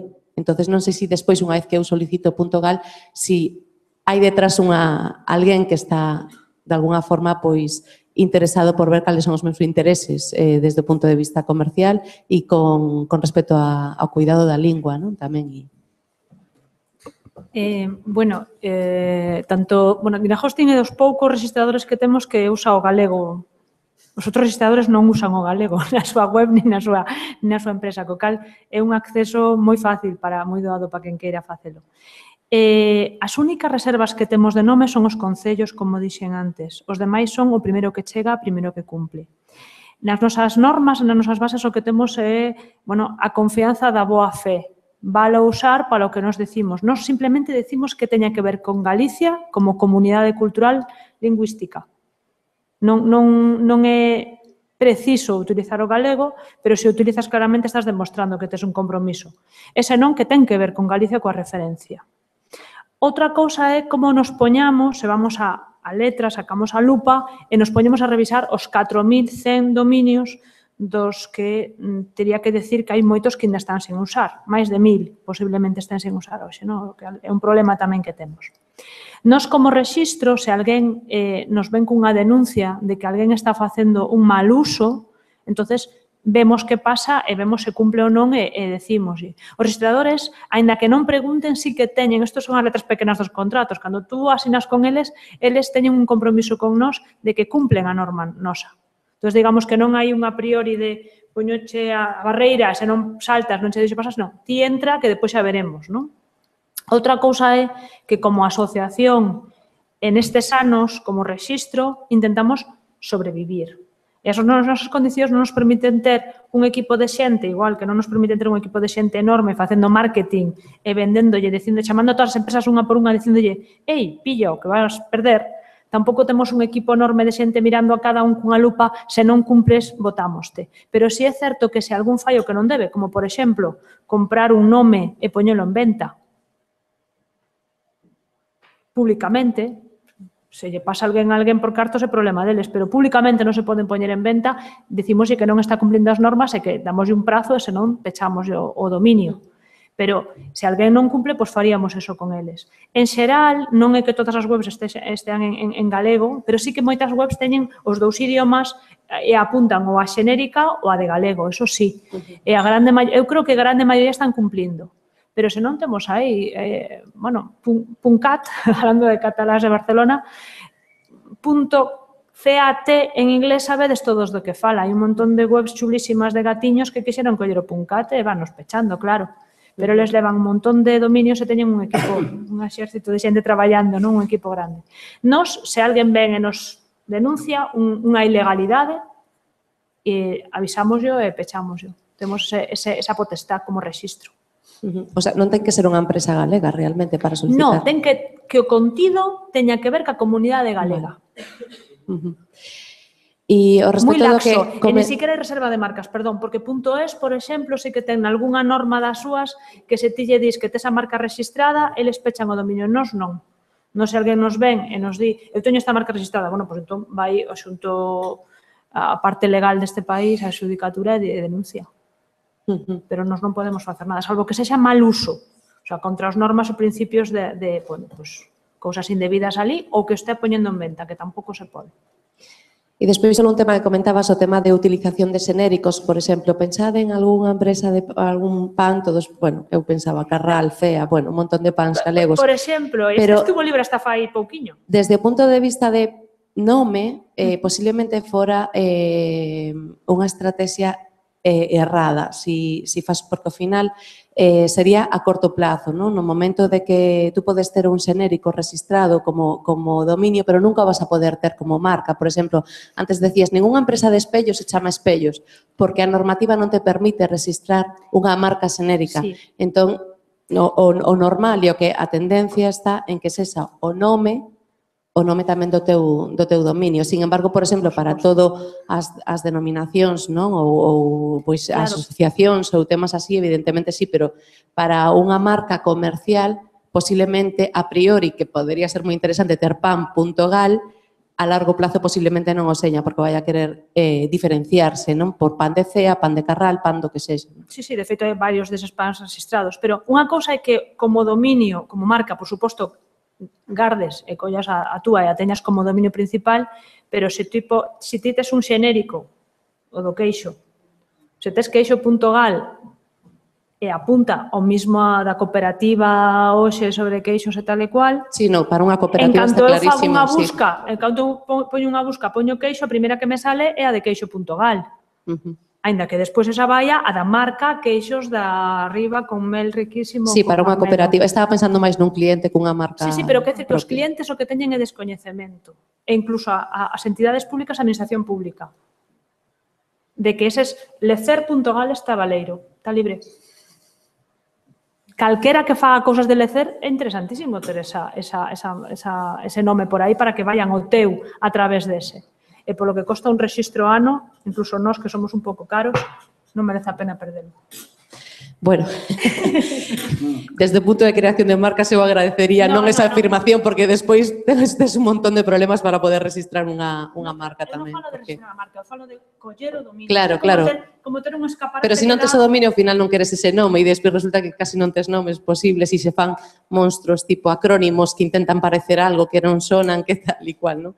Hai un problema moi grave coa lingua precisamente por eso, porque hubo un registro casi inconsciente de compra de dominios por si acaso, non? E despois resulta que é difícil ter unha marca que sexa fácil de recordar. E, bueno, eso. Claro, por eso reservamos concellos directamente. Gracias. Por esa razón. Ben, eu creo que máis ou menos chegamos ao punto de, digamos, a hora que tiñamos que rematar e houve un diálogo entre o público e a mesa tamén bastante rico, entón nada máis que agradecerlle esa asistencia.